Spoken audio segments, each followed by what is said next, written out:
you, Chairman Miller, and committee members for the opportunity to speak to you.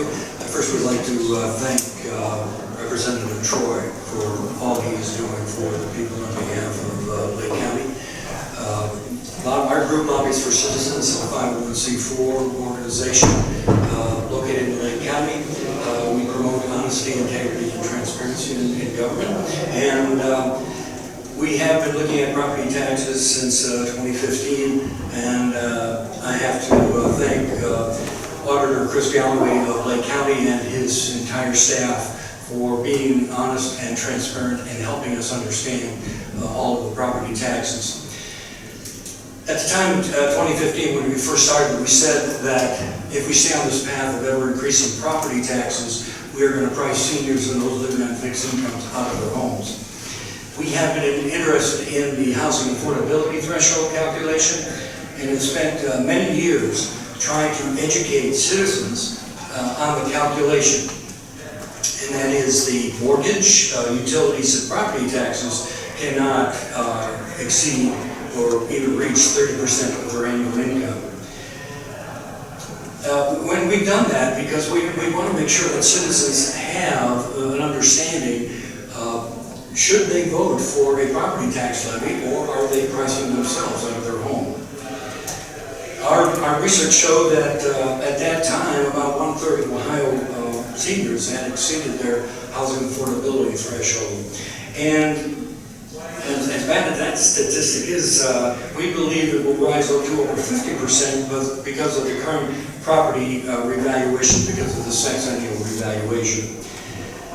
As you're no doubt aware, the current mandatory sexennial revaluation will result in massive increases in residential property values.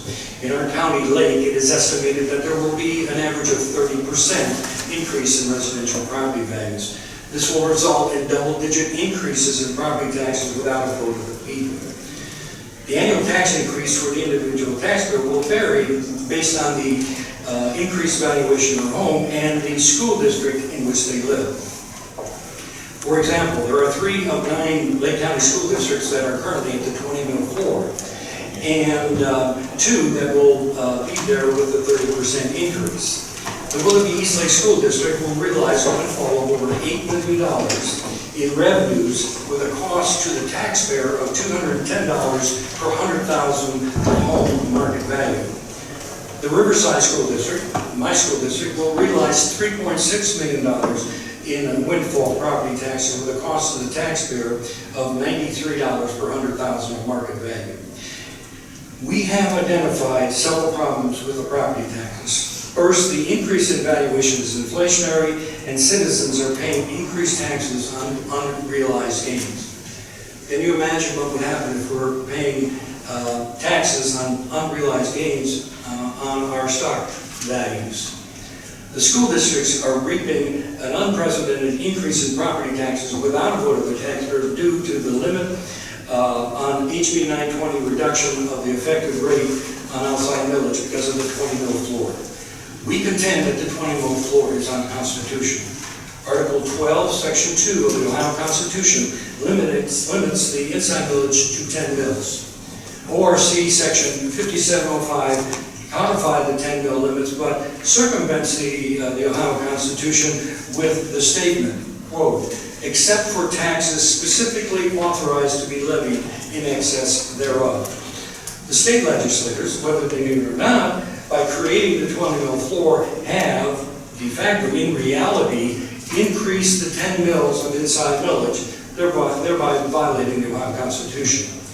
In Lake County, we have also lost our checks and balances in our budget commission due to the prosecutor's ruling that once the voters have approved a levy, an outside levy, the amounts collected can never be changed. This has resulted in massive accumulation of rainy day funds by the Lake County taxing authorities to the detriment of the taxpayers.